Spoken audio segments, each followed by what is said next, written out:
नमः शिवाय। शिव पुराण श्री रुद्र संहिता प्रथम खंड दूसरा अध्याय। नारद जी के काम वासना।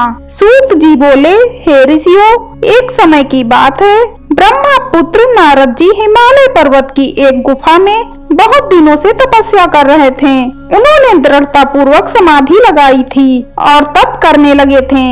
उनके उग्र तप का समाचार पाकर देवराज इंद्र कांप उठे।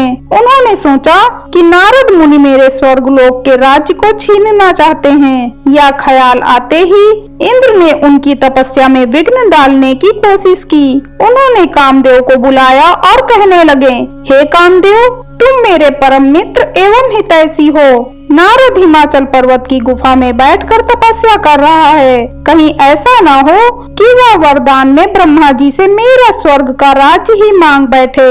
अतः तुम वहां जाकर उसका तप भंग कर दो। यह आज्ञा पाकर कामदेव वसंत को साथ ले बड़े गर्व से उस स्थान पर गए और अपनी सारी कलाएं रच डाली। कामदेव और वसंत के बहुत प्रयत्न करने पर भी नारद मुनि के मन पर कोई विकार उत्पन्न नहीं हुआ। महादेव जी के अनुग्रह से उन दोनों का गर्व चूर हो गया। ऐसा इसीलिए हुआ क्योंकि महादेव जी की कृपा से नारद मुनि पर कामदेव का कोई प्रभाव नहीं पड़ा था। पहले उस आश्रम में भगवान शिव ने भी तपस्या की थी। उसी स्थान पर उन्होंने ऋषि मुनियों की तपस्या का नाश करने वाले कामदेव को भस्म कर डाला था। कामदेव को भस्म देखकर उनकी पत्नी रति ने बिलखते हुए भगवान शंकर से उन्हें जीवित करने की प्रार्थना की तथा सभी देवता भी शिव जी से प्रार्थना करने लगे। तो भगवान महादेव जी ने कहा था कि कुछ समय पश्चात कामदेव स्वयं जीवित हो जाएंगे, किंतु इस स्थान पर और इसके आसपास जहाँ तक भस्म दिखाई देती है वहाँ तक की पृथ्वी पर कामदेव की माया और काम बाढ़ का कोई प्रभाव नहीं पड़ेगा। इस प्रकार उस स्थान से कामदेव लज्जित होकर वापस लौट आया। देवराज इंद्र ने जब यह सुना कि नारद जी पर कामदेव का कोई प्रभाव नहीं पड़ा तो उन्होंने नारद जी की खूब प्रशंसा की। भगवान शिव की माया के कारण वे भूल गए थे कि शिव जी के शाप के कारण उस स्थान पर कामदेव की माया नहीं चल सकती। नारद जी भगवान शिव की कृपा से बहुत समय तक तपस्या करते रहे। अपने तप को पूर्ण हुआ समझकर नारद जी उठे तो उन्हें कामदेव पर विजय प्राप्त करने का ध्यान आया। तब उन्हें मन ही मन इस बात का घमंड हुआ कि उन्होंने कामदेव पर विजय प्राप्त कर ली है। इस प्रकार अभिमान से उनका ज्ञान नष्ट हो गया। वे यह समझ नहीं सके कि कामदेव के पराजित होने में भगवान शंकर की ही माया थी। तब वे अपनी काम विजय की कथा सुनाने के लिए शीघ्र ही कैलाश पर्वत पर जा पहुँचे और भगवान शिव को नमस्कार करके अपनी तपस्या की सफलता का समाचार तथा कामदेव पर विजय प्राप्त करने का समाचार कह सुनाया। यह सब सुनकर महादेव जी ने नारद की प्रशंसा करते हुए कहा, हे नारद जी, आप परम धन्य हैं, परंतु मेरी एक बात याद रखना कि यह समाचार किसी अन्य देवता को मत सुनाना, विशेषकर भगवान विष्णु से तो इस बात को कदापि न कहना। यह वृतांत सबसे छिपा कर रखने योग्य है। तुम मेरे प्रिय हो, इसीलिए मैं तुम्हें यह आज्ञा देता हूँ कि यह बात किसी के सामने प्रकट मत करना।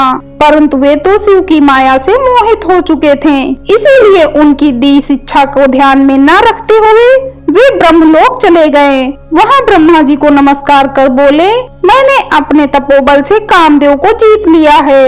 यह सुनकर ब्रह्मा जी ने भगवान शिव के चरणों का चिंतन करके सारा कारण जान लिया तथा अपने पुत्र नारद को यह सब किसी और से कहने के लिए मना कर दिया। नारद के मन में अभिमान के अंकुर उत्पन्न हो गए थे, जिसके फलस्वरूप उनकी बुद्धि नष्ट हो गई थी। तो वे तुरंत विष्णु लोक पहुंचकर भगवान विष्णु को यह सारा किस्सा सुनाना चाहते थे।